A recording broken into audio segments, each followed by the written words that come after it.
right, everybody. Wake up, put the coffee on. Let's get it going. It is Smack Talk here on a Friday night on the Sportskeeda Wrestling YouTube, Twitter, Facebook. We're everywhere, baby. We appreciate everybody joining us. Ozzy and Lisa and Ozzy again and Safet and Ozzy again and Steven and Daniel and everybody who's in the chat. We appreciate you guys so much for joining us here after 3 hours with a half-hour break mixed in there. Dutch, give you a nice little time to kind of maybe get a little dinner here with the 6:30 Rampage start there. Yeah, I watched it this time because you guys had the foresight and the courtesy to tell me like at least 5:30 or 6, hey, the show's coming on. So I paid attention and I watched it and I'm thinking, why in the hell did I listen to them? I like it better when I just missed it. The show was solid. The show was solid. I won't say that. But is it? And they were promoting the pay-per-view Sunday. I got that. Right. Yep. But the only one match surprised me, and that's with the Statlander match and Soho. Yeah, that did surprise. But I like that. That was good. And the first match was very good. It was a clinic. Yeah, so there was some great wrestling on Rampage. A lot of interesting reactions on Rampage, especially towards that main event there, Sid. Why don't we start with Rampage tonight? Because I am going to stall as much as possible before we get into talking about SmackDown. A lot of noteworthy stuff to come out of Rampage, Sid, including 2 more matches added to Double or Nothing this weekend for a grand total, if my UC math is correct, of 13 for the pay-per-view this weekend. 1 on the buy-in, 12 on the main card. The main card getting underway at about 8 o'clock. This thing's going well past midnight. So they add Sammy, Frankie, and Ty against Ethan, Scorpio, and Paige Van Sant. On top of Scorpio getting a new TNT championship, which I know you're pretty damn happy about since it's Laker purple and gold. No, because I called this the night Scorpio Sky won the TNT title the first time. I said, give me my purple and gold TNT championship. So, and he called it Genie, naming it after Jeannie Buss, the owner of the Lakers from the great Buss family. Great stuff there. But did you see the clasp in the back? Did you see the up close picture of that? Because there's an 8-24 engraved on the clasp on the back of the championship. I thought you'd appreciate that if you didn't see that. That's just great. That's just okay. wonderful. What is the significance of 8-24? Kobe. 8 and 24 is the numbers of Kobe Bryant. 24. He spent half of his career with the number 8 and spent the other half of his career with 24. Well, that's how far I'm out of the loop on basketball, but it makes sense. I got it now. Okay, Kobe. Anyway, lead off with your Rampage stuff. I mean, I was kind of surprised that they added both of these matches. I expected the Kyle O'Reilly and Darby Allin. You know, it wasn't much of a build to that, but that makes a whole world of sense with Kyle O'Reilly taking out Sting, Darby's father. And, you know, so close to Father's Day, Darby Allin wants to get revenge. And Darby Allin has not been left off a AEW pay-per-view card since Full Gear 2019. Wow. So gone 2 straight years of being on AEW pay-per-view, so it only makes sense to get him on the card, and him and Kyle O'Reilly is going to be an absolute banger. It can get anywhere between 5 to 10 minutes, and I think it's going to be very entertaining.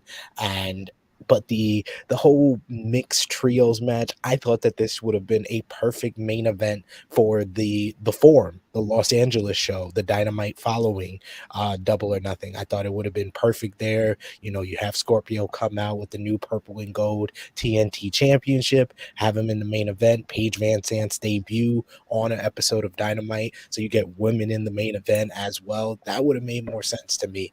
Just throwing it on the Double or Nothing card, it makes me believe that multiple matches are going to be 5 minutes or less, because if you have a 12-match main card, I think that this is just Tony kind of thinking about the Game 7 right now. Miami is up at halftime. on the Boston Celtics. I've never done this in my life, but I'm praying for the Celtics to come back and win so we don't have a game 7 and Tony rethinks this card and this format and he puts Darby and Colorado on the buy-in. Like I said, I think it's going to be a really good match, but it would be a really good match for free for the fans to get some last minute buys. They see a banger at the end of the buy-in and they'll get more buys late last minute for people who want to see the pay-per-view. So I think that's the format change that I would do, but I think all the matches on the card are going to be entertaining. But like Dutch said before we went live here, it's kind of a commitment with a 13 match card. It's kind of intimidating for most wrestling fans. It starts at what time? So 7 o'clock is the buy-in, and right now there's one match on the buy-in, which would put 12 matches for the main card, which starts at 8 o'clock. Now, kind of alluding to what Sid said, or adding on. So if it's after 12, that's a 5-hour broadcast. It could. To be honest, you don't need to watch like 30 to 45 minutes of the buy-in because all it is the countdown show that I think is going on, that's going to come on after this NBA game. So if you watch the countdown show tonight after we're done here, you don't need to watch the first 45 minutes of the buy-in, especially if it's only one match. That one match is going to come on at like 7:40, 7:45, and you can miss like the first half of the buy-in. So it's going to be at the very least a 4-hour and 15-minute card from the buy-in match to the end of the pay-per-view, more than likely. I'm going to say it again.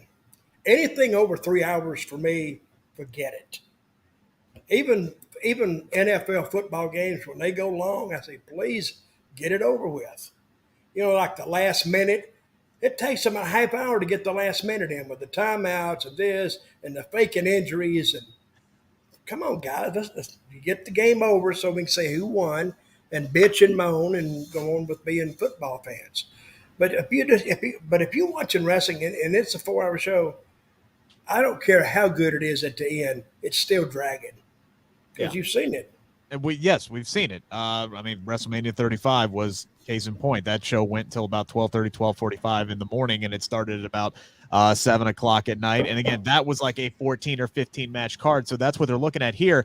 But I do, and Sid brought this up, I do get where Tony is setting up some contingencies here because he has said he does not, if there is a game 7 between Boston and Miami on Sunday night, he does not want that game to be going on the same time that Hangman Adam Page and CM Punk are in the main event. And if he has to drag it on and stretch it until that game is over, if it goes into 4 overtimes, he says that he's going to do it. And he's got plans to set that up. So this does kind of give him some options.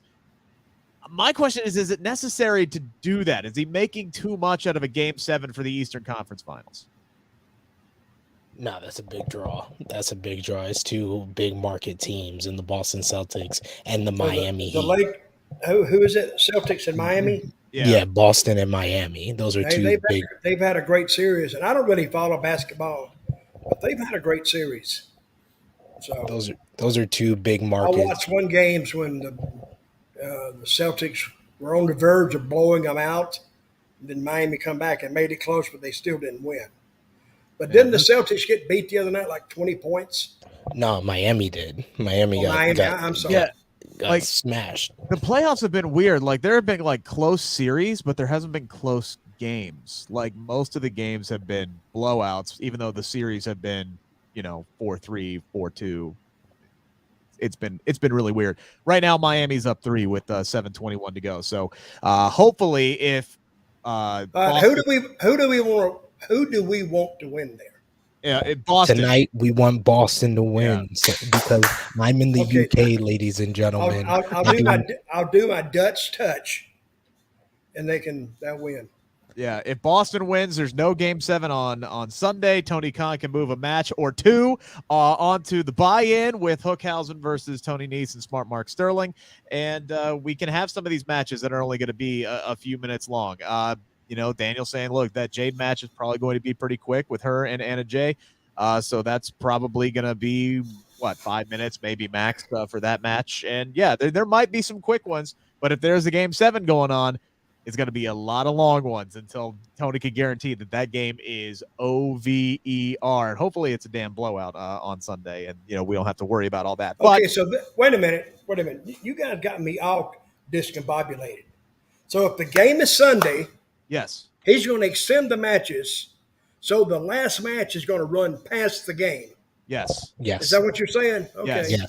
Yes. He wants to fill time up to make sure that there is nothing What if it competing goes against into his What main if it event. goes into like 10 overtimes, and they don't get started to like 2 o'clock? He says he's got plans. He says he's got plans to do it all. They'll fill it. They'll figure it out. They'll run. They could run CM Punk out there to just talk for an hour. They'll figure something out before. Here's my next question. Yes. Tony Khan did, I don't know, public service announcement tonight about Asian people or what? What was that? The Asian Pacific Appreciation Month. Yeah. Oh, and when is that? The month of May. Oh, okay. That's been going on. I was sitting there going, what the hell? I guess we're just going to damn celebrate everybody, I guess. Except me and wrestling. They're not going to celebrate that crap. Anyway. We celebrate you every Friday, Dutch. No, you do not. I do. You do. But Rick doesn't. My whole Twitter name is based on you. Like I celebrate you every day. But Rick doesn't. Anyway. No comment. Not a lot of celebrating going on in the main event of Rampage tonight, which might have been a shock to some people anyway. Ruby Soho, big baby face. A lot of this Owen Hart tournament has been built around Dr. Britt Baker, Jamie Hayter, Tony Storm, and Ruby Soho. So you had to have a feeling that 2 out of those 4 were going to meet in the finals. That's what we got. Crowd was not happy about this at all. They wanted Chris Statlander to win in a big way, and they booed Ruby Soho as she tried to cut a promo on Dr. Britt Baker tonight. That was a very interesting reaction there, Doug. But actually good booking, because now that extends Statlander. That extends Soho. That extends all of them. Because if you give them, and it surprised me too. I said, this is almost a no-brainer. And when she came up and she won it, I said, well, I didn't oppose it. I kind of liked it because that Statlander girl, she's a big girl. What does she weigh, you think? 160 at least? I have learned never to guess something like that. Oh, I don't give a crap. She weighs 160 pounds if she weighs an ounce. And that little Soho girl, she might tip it at 125 maybe, I would think. But anyway, the one that I didn't think would won. But if you really think about it, now Statlander has something to go for. And all the other girls, they got something to go for now. And if they booed her tonight, if she just turns a little bit heel, she might have a ton of heat. I saw some people suggesting they should try to pull a double switch on Sunday and turn Ruby Soho heel and have Dr. Britt Baker finally make a face turn, which I think a lot of people have been hoping would come sooner rather than later. Sid, your reaction to what happened tonight? I thought it was a really good matchup. These two have worked really well with each other in the TBS title tournament. And then this match was a great way to end off the show. I thought it was a really good main event. Soho getting the win did not surprise me. I've called this from the beginning. And anyone who's mad at that, I don't understand why, because Chris Statlander wasn't even supposed to be in this tournament. I think Chris Statlander did an absolutely fantastic job with her pre-match promo. And I think that anyone who was kind of in the middle kind of sided with Chris Statlander because she was the better of the two on the pre-main event promo. Like Soho cut a good promo, but Chris Statlander's promo was even better. So I can understand if you sided with her that way, but for Soho to get that type of response, and it really seemed like social media, a lot of people were flip-flopping. The same people that were upset in like February and March, oh, Ruby Soho, she came to AEW and she's not been on television, and then they do a whole tournament to revitalize her, re-energize her whole character, and to build her back up, and she's going to the finals. Now you're like, oh, Chris Statlander should have won. Man, shut up. Man, well, allow me to quote Daniel Bryan, and I said Daniel Bryan, fickle. All right, that's what fans are. They live in the moment and they don't remember what they asked for most of the time from several months ago. Hey, I think Ruby Soho gave Tony Khan a present tonight. She gave him a gift. Now, when you see how they reacted, now he has organically something to go on, and let him take and run with that, because now he might be able to feed it a little bit. And So honestly, they had a great match, and the finish surprised me, but I was glad with the finish. I liked the finish. and this works with what I wanted out of the pay-per-view. I think Ruby Soho should win on Sunday, and I think Ruby Soho should be the next pay-per-view challenger for Thunder Rosa, and that works out perfectly with her. Build it up for the next couple of months. Do a slow burn where she's not getting the reaction. She's getting booed. She'll do like subtle things in her matches that lean towards heel, and then eventually turn her heel right before she versus Thunder Rosa at All Out 1 year after she made her AEW debut against the woman. Where is All Out? Where is it being held at? In Chicago. Allegedly. That worked. Yeah. I mean, Tony Khan pretty much said it on the media call, honestly. So I'll just say it's in Chicago. There are other cities out there that you could put pay-per-views in, but I guess tradition is tradition. No, as Romeo on Drew Hill, he says Chicago gets everything. So they're going to do 2 back-to-back pay-per-views in Chicago. It is what it is. Just live with it. Get over it. So I mean, it's only a 5-hour drive, so I guess I can live with it. That's fine. I don't have to fly, but whatever. Yeah, I agree with you. I think Ruby should win on Sunday. I still have this feeling that Dr. Britt Baker is going to win, because I will, I just can't. Until I see Ruby Soho win something of substance, I'm not going to believe it's actually going to happen, because it just hasn't happened for her yet. So I think they're going to do Britt Baker on Sunday. But, yeah, I would love to see Ruby Soho go up against Thunder Rosa, and then that opens up Chris Statlander to go against Jade Cargill for the TBS title. I think that might be a good route to go there. So they have options. And, yes, Tony Khan got a gift tonight, because he knows if he had any doubts before, he knows he has something in Chris Statlander now. The fans are behind her, and she's damn good. And they set up a good story with her and Ruby Soho, because now Ruby Soho is 2-0 against her. So you can do a third match, and it's like Ruby has her number. Can Chris Statlander finally beat her? You can go back to it. I think the girls right now, the girls division in AEW, that's easier to read than the guys. It's smaller. I think that has a lot to do with it. There's the guys division is so stacked. That's what I'm saying. A lot of those guys get lost. Less is more. That's By the way, your Dutch touch ain't worth shit. Miami's extended their lead up to 12 right now. All right, that's it.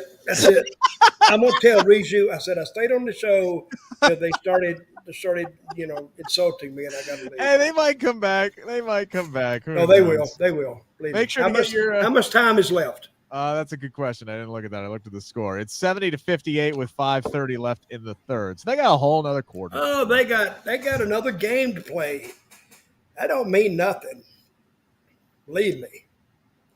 I'll tell you a match I didn't like tonight on Rampage. Yes. Dante Martin was off tonight, or that guy he was working with was off, because there was some sloppy moves in there. I was in and out of this match, guys, because I was trying to get the kids down. Sid, what your assessment? Do you agree with that one on Dante Martin and Max Caster tonight? Yeah, I would say that was definitely the weakest match of the night. Something just seemed off, or it was the fact that the main event was so good, and the opener, Dutch said it at the beginning. The opener was a clinic with Matt Sydal and Bryan Danielson. So I think they suffered from everything else on the show. And the reason that I left off the other match, because the other match might have had the greatest parody in professional wrestling history. No, I'm not talking about the Young Bucks playing the Hardys. No, I'm not talking about the AEW debut of Gangrel. I am talking about Brandon Cutler as Lita with the thong. That was the greatest parody in professional wrestling history. Look, everything about this whole cosplay, it just kept getting better and better and better and better. And you think it would have capped off with Gangrel, and then no, here comes freaking Brandon Cutler dressed to the nine as Lita, and I'm just sitting here, I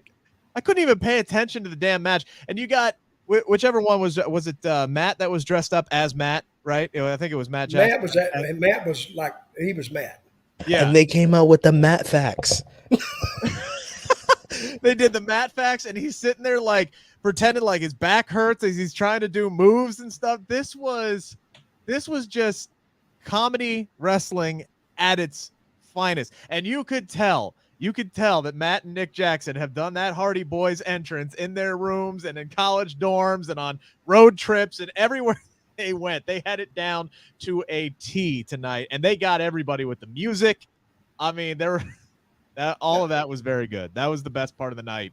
As far as entertainment value, that was the best part of the night, hands down, was what the Young Bucks and Brandon Cutler and Gangrel being out there for whatever reason. That's what I'm gonna say. Why was Gangrel there? They just brought him out because the Hardys were a part of the New Brood with Gangrel back in 1999. So they did a full parody of them. They gave us different generations of the Hardys in one parody. They gave us the Hardys with Gangrel and the New Brood. They gave us the Hardys with Lita with Brandon Cutler. They gave us the Mattitude with the Matt Facts. He was doing the Delete. He even did Matt Jackson even did the Matt Hardy fall out of the ring spot, and he did it like it was an accident. That was the best part of the whole thing for me. And then Nick Jackson as Jeff Hardy, he did the Swanton better than Jeff Hardy does nowadays. But he even did the Jeff Hardy lay on top of them that Jeff Hardy does now after the Swanton. It was fantastic. They did their homework. Their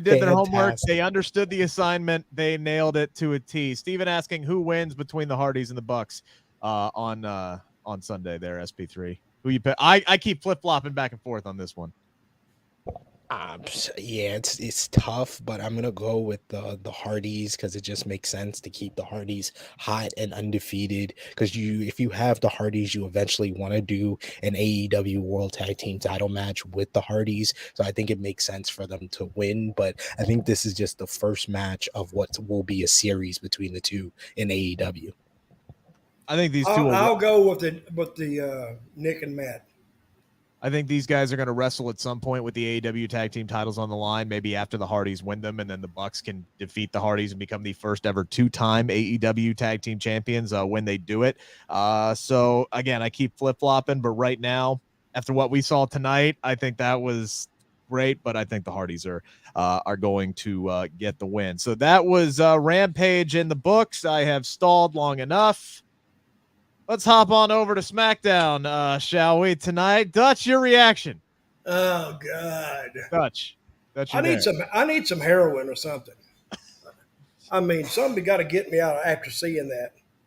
Brother, I've told you this before we went on live here, that I have been like a little bit of nice with SmackDown.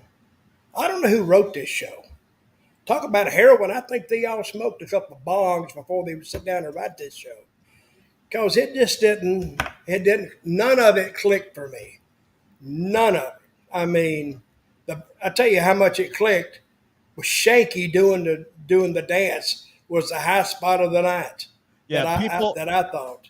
People were asking why Sid was dancing at the beginning of the show. It's because that's all we saw on SmackDown tonight. Like, I don't know that Shanky and Jinder and Los Lotharios match. First off, I don't know who the hell we were supposed to root for in this. I guess Shanky, but like Jinder Mahal can't find Shanky with a search warrant, and then he finds him like busting a move to his theme song. Like that's the only thing that Shanky would be listening to. And then when they actually have the damn match, it's mostly centered around Los Lotharios dancing around the ring announcer, and then Shanky dancing that cost Jinder the match. Like, the bullcrap on the outside was more important than what was happening on the inside. Let me correct you. You meant the sky scraping Shanky. Yes. I did write that down. The sky scraping Shanky. And yes, I saw people in the chat saying I was charming a snake or I was drunk or something. No, that was what Shanky was doing. He was busting a move to I will admit it is a Bobski. Jinder Mahal's theme is great. So I understand if he wanted to dance to it. I just didn't understand why he was dancing in a room by himself. I mean, that's typically when I dance. Is in a room they do that. They do that in India. You just go by a room, somebody just dancing in there about it. I saw it a lot, when I was over there. Really. And by the way, that wasn't here's another thing. Yeah. They all go out to challenge Raquel, right? And then they go to break and they come back and they're in a tag match. Yeah. I don't get that. Where'd you go, Sid? I don't know. Did he freeze? Oh, there he is. Okay. No, there he is. Somebody hit him in the head or something. All right. Well, I guess we're gonna bounce. I guess we're gonna bounce around here because this was a little. When they announced that the only women's match on the show tonight was going to be Ronda versus Raquel, I'm sitting here and I'm going, oh boy, they don't have anything else without Sasha, without Naomi. They don't have anything else that they could go to. So I was pleasantly surprised when they cut to the back and literally there's the rest of the SmackDown women's roster in the locker room in all their glory. Five of them. And it's Shotzi, who is like trying to rile the troops, saying, why is Raquel getting this shot? She already lost. Everybody kind of blows her off except for Shayna and Natalya. So they're all going to go down there and they're going to, go after Raquel and go after Ronda. And then Shotzi gets locked in the locker room after she goes back for her helmet, and it's Aaliyah who locked her in there. So that was the revenge for what happened between those 2 weeks ago. So then, yes, that left Natty and Shayna alone to interrupt the match between Ronda and Raquel. They attacked them both, and that's how we got into the tag team match. Because it was going to be 3-on-2, and then Shotzi got locked in the women's locker room. So are you up to speed on how this all went down now? It's about as boring the way you described it as it was on TV. I'm going, God. I'm cussing you guys at this point. I'm saying that damn Rick and that damn Sid. I don't write this crap. I didn't book this. I didn't. Wait a minute, Sid. Who booked this shit? Did I accuse him of booking it? I accuse him of being part of the conspiracy to get me to watch SmackDown. And I think you had a large part to do with that, Rick. I don't know, but you may not. But it was just it started slow and got slower, if that's possible. Sid, this is something that we talked about with another match, right? In another company, on our channel. Thunder Rosa and Serena Deeb. What channel is that? I'm not allowed to say. Thunder Rosa and Serena Deeb. You're not allowed to say, really? I'm let it go. I'm not allowed. No, I'm gonna burn it up now. Thunder Rosa and Serena Deeb. They decided. I need to know where are you somewhere else? I can't say. So Thunder Rosa and Serena. So you're censored. I am just doing what I am paid to do. So Thunder Rosa and Serena Deeb, they decide to build this matchup toward Double or Nothing without really harping on the history between the two of them, right? They decided to go this convoluted route and decided to go another way other than just playing off the history and that they work with one another. That's all WWE had to do here to set something up with Shayna and Natalya and Ronda. And it was barely mentioned on commentary tonight. And once we got like that brief little stare down between Shayna and Ronda tonight, we got Michael Cole who said something about the history between the two of them. I'm like, okay, so they know it's there.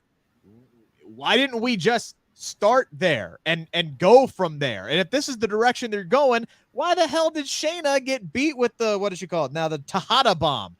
Shayna Baszler eats the pin again after the booking again doesn't make any sense here.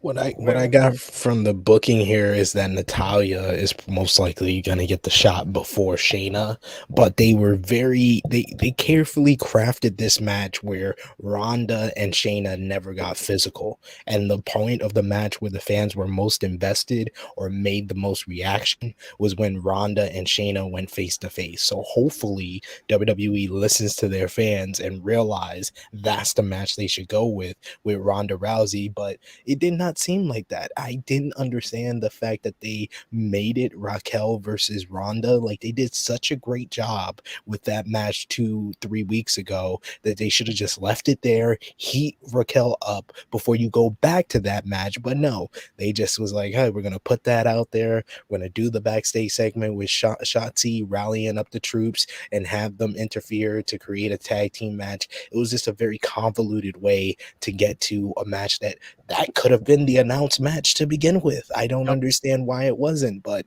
here we are.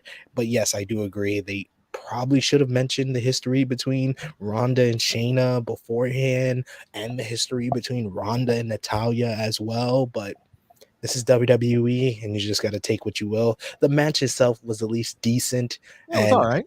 It's fine. Raquel got the win. I don't understand Shayna taking the loss, but Raquel got the win. The only reason I understand Shayna taking the loss is it's Natalya's birthday. I'll tell you something I'm looking forward to seeing is Shotzi versus Aaliyah. Oh, man. I can't wait to see that. Well, they're building towards it. We might get it. We might get it on the go home show. For hell, we might get it at Hell in a Cell at this point. Hell in a Cell is the opposite of Double or Nothing. We got 4 matches on this card, and none of them from the SmackDown side of things. None. This might as well be a Raw only branded pay-per-view this coming Sunday. Next Sunday for Hell in a Cell. Well, I didn't get it. I didn't get the whole show. Well, I did like Walter. I did like his stuff. There's a guy you can get over if they don't go off the rails with him.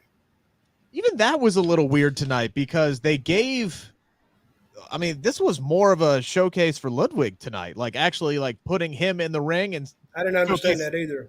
Showcasing him more as a wrestler than just a mouthpiece for Gunther. So yeah, even that was a little bit weird. Ricochet might as well not even have been there. He was barely in the match. This was once again this was just Imperium beating the hell out of Drew Gulak again. So, I mean, yeah, the presentation's great, but I mean, really nothing was advanced here. I was kind of hoping they would advance something a little bit more with Ricochet and set up an Intercontinental title match, but maybe that's what we're going to get set up for next week. I don't know. They got plenty they need to add for Hell in a Cell to make it, honestly worth tuning into this, because right now there's like 2 matches that are worth a damn on this whole freaking card that we haven't seen already. If you compare the Rampage card and the WWE card, which one would be better? What do you mean specifically? Do you mean the pay-per-views? The 13 matches that you've been talking about versus the card of Raw and SmackDown coming up at Hell in a Cell. I mean, there's at least 7 or 8 matches on Double or Nothing that I am genuinely excited to watch. So yeah, it would be that. I mean, the only thing that WWE has. Yes. Go ahead. No, yeah, I was going to say, really, the only thing the WWE has going their way is it's only going to cost me $9.99 to watch Hell in a Cell, whereas it's going to cost me $49.99 to watch Double or Nothing. Mm-hmm. So what Tony Khan is, and people can knock him all they want, but here's a guy that never did booking before, and all of a sudden he's booking this show, and you're saying out of the 13 matches you have 8 that you're extremely interested in. At least. And they have a whole creative team on WWE. How many matches they got? 8? And you might care about 1 or 2. Right now they got 4 matches on Hell in a Cell. There's 2 that I'm invested in. Well, I'm invested in none of them. I was going to say, hang on. What is I kind of forgot what the 4th match was already at this point. Dementia, which shows you how truly invested. That's how it starts, Sid. Oh, my memory is absolute crap. Anyway, yeah. So let's look at all the entire Hell in a Cell card. Obviously, it's main evented by Cody Rhodes and Seth Rollins for the 3rd time. This time inside Hell in a Cell. Raw Women's Championship triple threat match, and then we got Bobby Lashley versus Omos and MVP in a handicap match, and Ezekiel versus Kevin Owens. So there we go. Which 2 do you like? Cody and Seth, because there's going to be good, and then the Raw Women's Championship triple threat match. Those are the 2 that I'm interested So you're not interested in Kevin Owens and here's the thing, and Sid and I kind of agree on this. The build has been great. the two of those guys work very, very well together. This Kevin Owens is so great on the microphone that he's really made this Ezekiel thing work, and the promos and the packages that they've been putting out on social media of Ezekiel talking about, the good old days with his brother and all of their experiences and how they grew up as wrestling fans. Those have been really good, and I am stunned that they actually haven't been putting those on freaking television when they should be. The build to this match has been great. I just don't know if the actual in-ring is going to live up to it, because Ezekiel, Elias, whatever you want to call him, his matches are just there. They're just not like spectacular. They never blow me away. I'm hoping that this might be different, but he's okay. He's great outside the ring, but he's okay inside of it. So I don't know how much I'm really looking forward to the match itself, if that makes any sense. And Sami Zayn tonight, he did kind of carry that show. That was the best thing on SmackDown, I thought, was Kevin Owens' show. Good.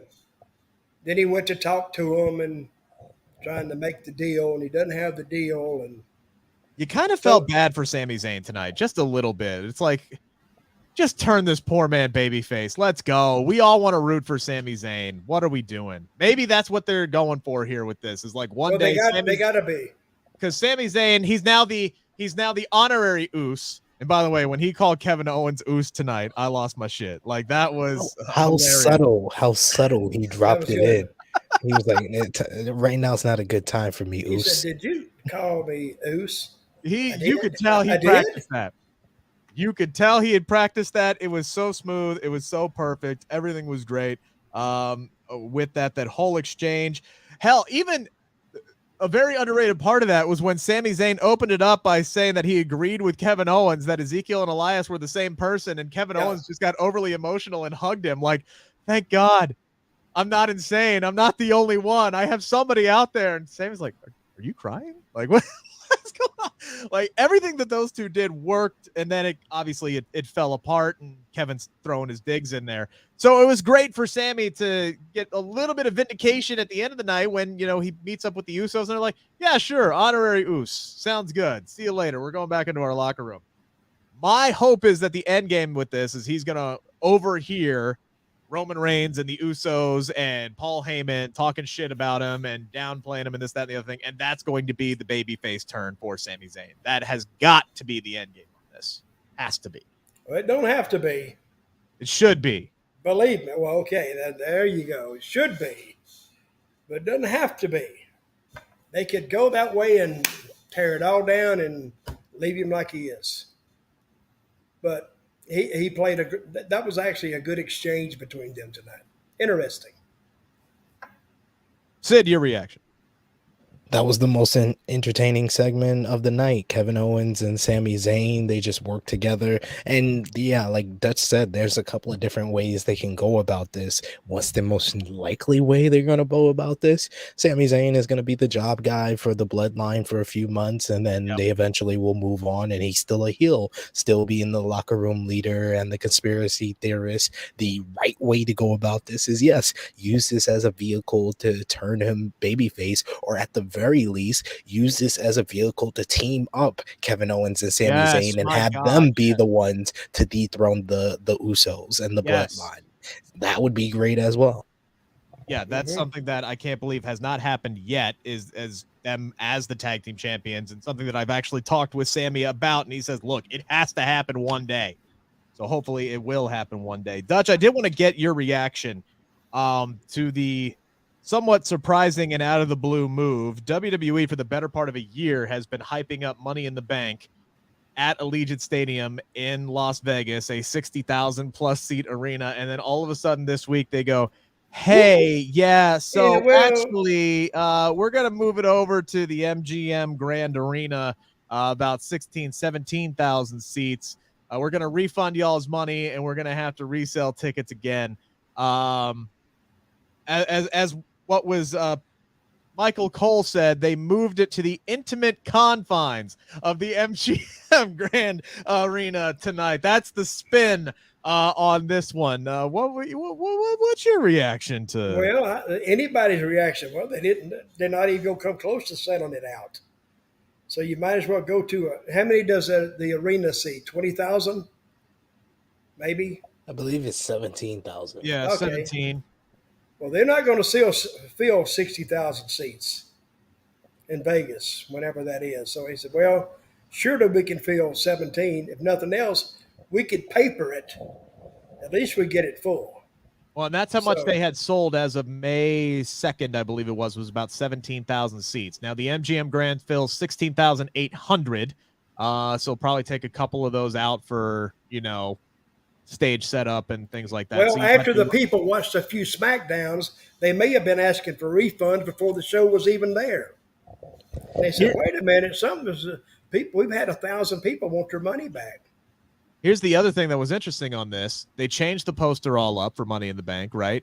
And now there are reports that the internal talent sheet listed for the event no longer includes Roman Reigns on it. So they moved it out of Allegiant Stadium to the smaller MGM Grand because they want this to be one of their big 5 pay-per-views. It's still one of your big 5 pay-per-views, or is it now? Because is Roman Reigns not going to... Are we really going to go an entire summer from WrestleMania to SummerSlam and not have one single WWE or Universal title defense? Because that sure seems like that's the route they've decided to take with this. Looks that way. I was thinking tonight, God, please give me Roman Reigns. God, please give me Brock Lesnar. Give me somebody that's got a little bit of power behind them that they can stretch this mess out, because it's getting worse. Then they come out with McIntyre, and I had kind of forgot him. I just hadn't, and he came out and I said, well, I don't know. I don't know what they're thinking. And I don't even think they know what they're thinking. I think pretty dang obvious they're kind of lost when it comes to SmackDown right now. Like, they don't know what they want to do. I mean, Roman and his storyline's been carrying everything for months, and now they don't have anything for Roman to do. And they're just, it's every week it's spinning their heel. Like, what's the main, like tonight, all of a sudden we switch and it's no longer the Usos and RK Bro. Now it's the Usos and Riddle and Shinsuke Nakamura. Like, oh yeah, that was another one I was begging. Please bring back Randy Orton. Please let him get over the injury if he's really hurt. Listen, I think when they went out there and you had New Day come out, I think when people saw who the opponent was, I think, well, this is about over. Click, they were gone. That's when I came in here.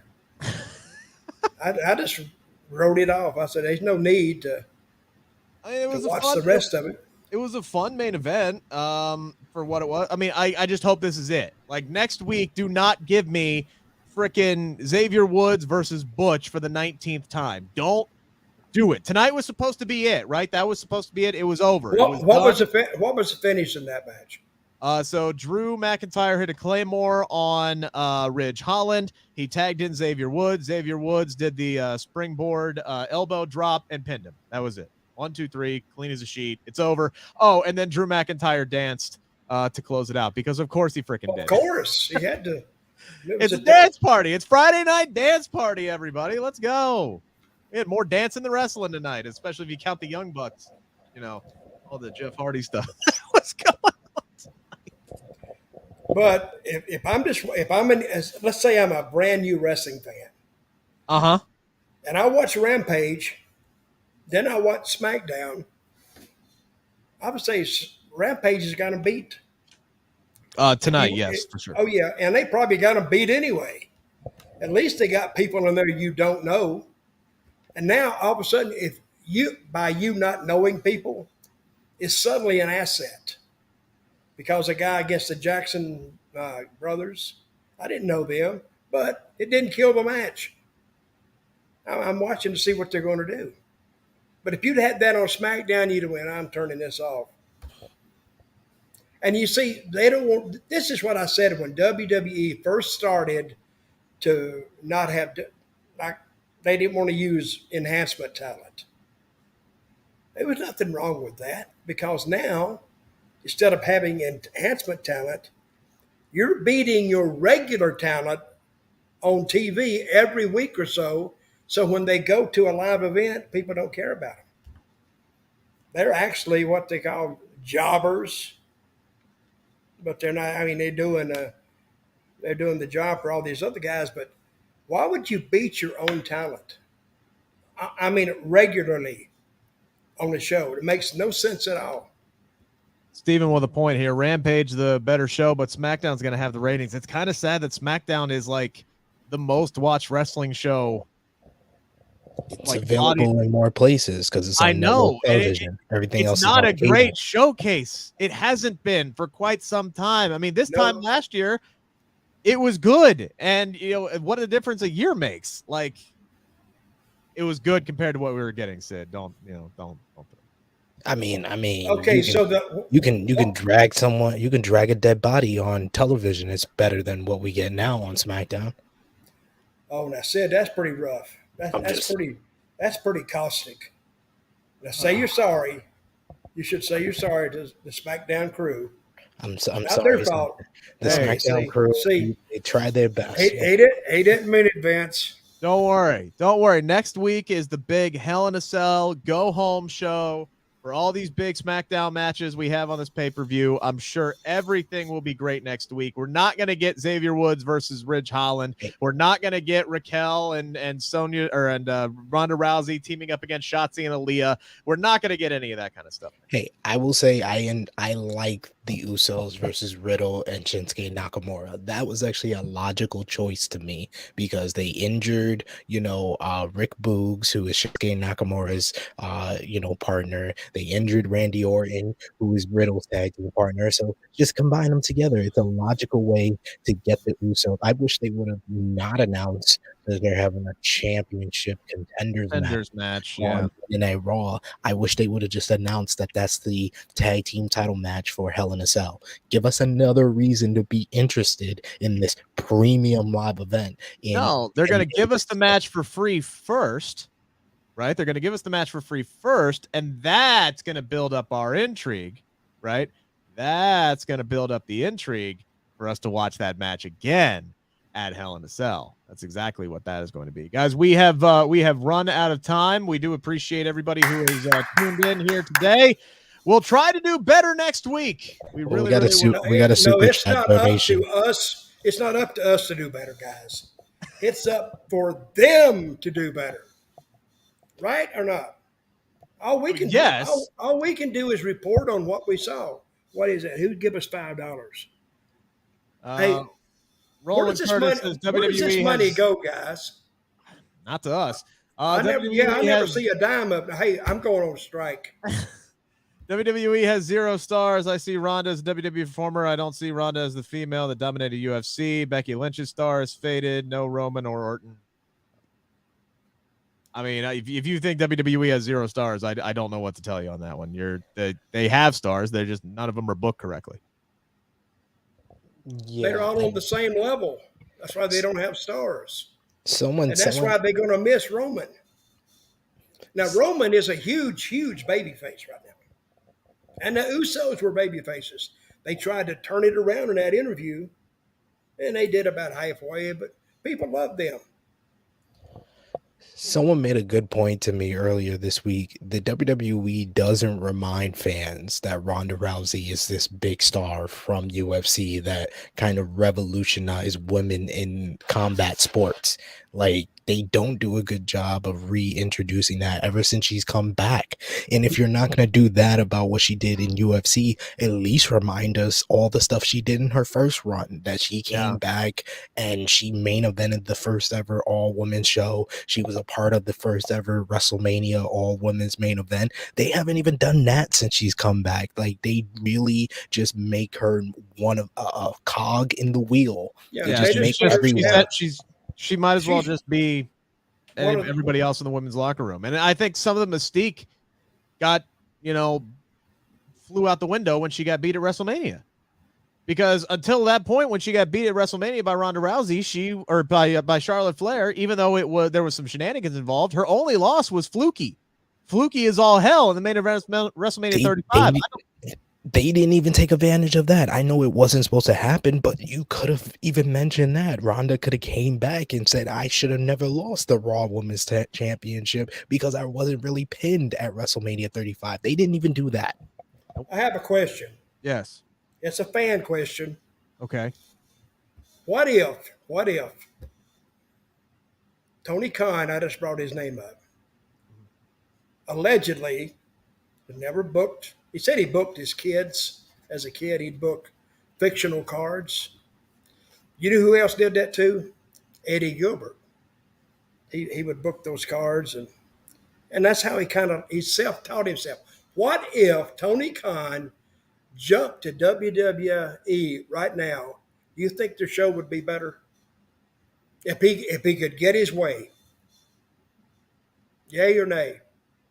Don't think too hard. I don't think it could get much worse. So yes.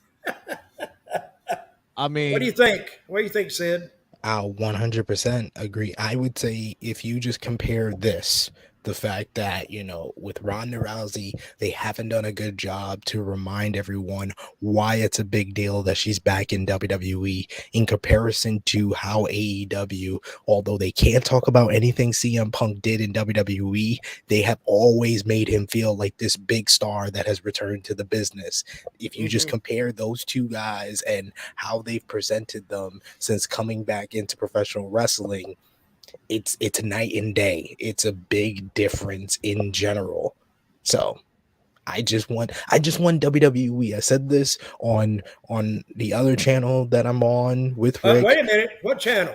The other channel that I'm on. I believe I remember it, but I can't say it. But on that channel, I said that WWE can have a star smack them in the face 100 times and they wouldn't know what to do with it. They would just be like, why are you smacking me with all these stars in my face? Why are you smacking me with Sasha Banks? Why are you smacking me with Ronda Rousey? Why are you smacking me with Randy Orton? And they wouldn't know what to do with them.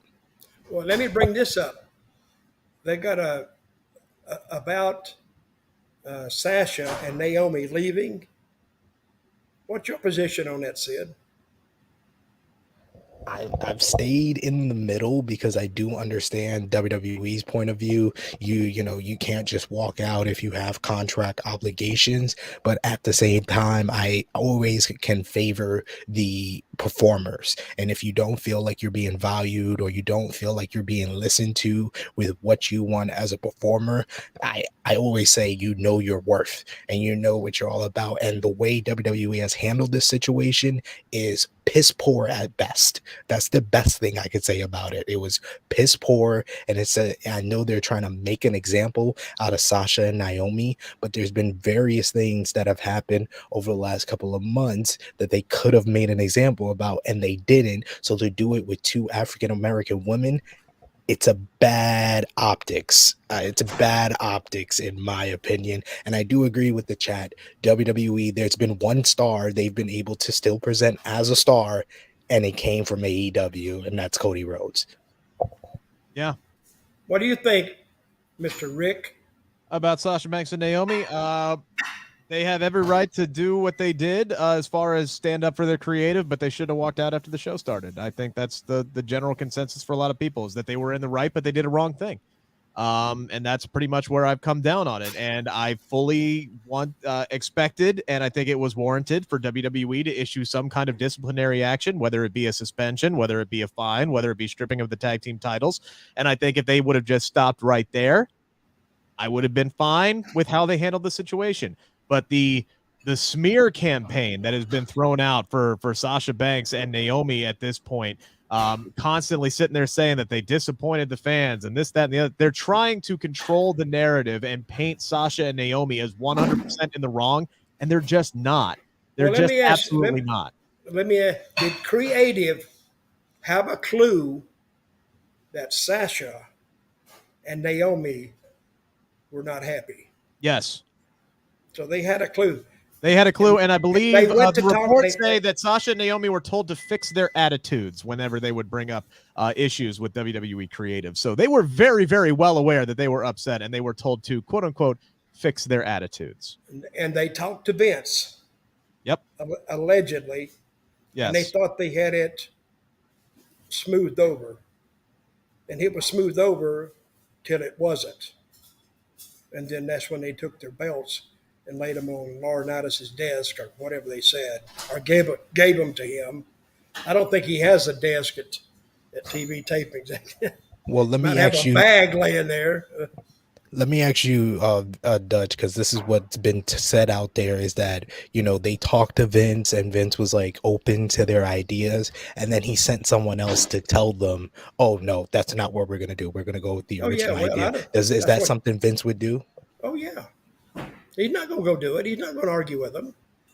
That's not his job. His job is to get those agents to sabida, like that word, Rick, sabida, yes. Sabida the talent, smooth it all over, and then let's go. But when they walked out, I don't know what else. I think everybody put everybody in the worst possible spot they could put them in. I think they put WWE in a bad spot. WWE's putting them in a bad spot. So, I don't know. Would I have done it? No, I wouldn't have done that.